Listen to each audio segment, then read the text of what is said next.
Bienvenue dans l'histoire d'Oknagie, cette distillerie qui a fermé ses portes il y a déjà plus d'un siècle.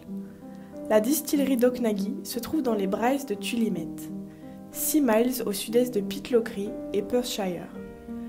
Les pâturages environnants et les landes vallonnées qui entourent la distillerie renferment en son sol une terre de granit. Les ruisseaux qui courent tout le long du flanc de cette vallée sont filtrés, dotés d'une douceur et d'une pureté exceptionnelles. De cette lande remontent des effluves de mousse et de fleurs de bruyère. Oknagie est une distillerie qui a commencé à être exploitée à partir de 1812. Elle a assemblé l'eau de ses ruisseaux avec l'orge locale, issue d'une ancienne souche apportée en Écosse par les Vikings scandinaves. L'approvisionnement de la distillerie avec cette eau, riche en minéraux, était particulièrement propice à l'élaboration d'un whisky de Malte. Le whisky d'Oknagie était de la plus haute qualité et possédait une saveur douce et moelleuse, aujourd'hui très appréciée des connaisseurs. La tourbe d'Oknagie était coupée sur les hauteurs de la distillerie, sur les rives du Loch Broom voisin. Les familles ont consacré du temps à cet approvisionnement en combustible pour chauffer leurs habitations et pour permettre la distillation. Les tourbières étaient séchées sur les hauteurs et transportées jusqu'aux alambics de Tullimeth. Les alambics étaient construits à l'intérieur des bâtiments agricoles existants et dépendaient généralement d'une roue hydraulique pour leur force motrice. Les alambics des Highlands étaient de petite taille, mais les distillats des petits alambics de la région étaient considérés comme bien supérieurs à celui des alambics industriels. Les savoir-faire de distillation se transmettaient de génération en génération. La famille Dick, propriétaire de la première distillerie créée par James Duff, a construit la distillerie Alexander Forbes, Duncan Scott et la distillerie Peter Dawson.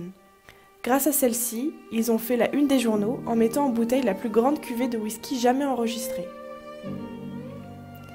L'achèvement du Highland Railway, premier train écossais, en 1863, a permis de transporter de plus grandes quantités de produits vers une région beaucoup plus vaste.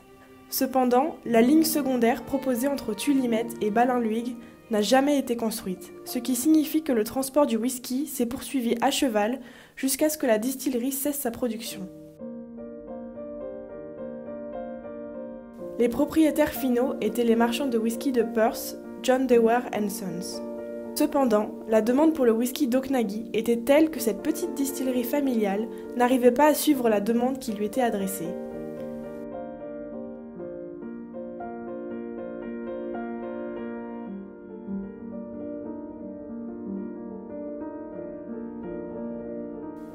Et en 1894, une nouvelle distillerie à Aberfeldy fut mise en service. Cette ouverture signe la fin de la route pour Oknagie. Aberfeldy a ouvert ses portes en 1896 et la production à Oknagie a cessé définitivement à la fin de 1910.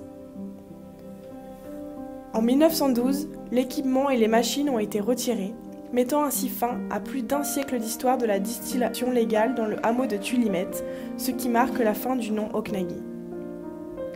Jusqu'à présent, The Lost Distillery compte bien faire renaître les légendes du passé.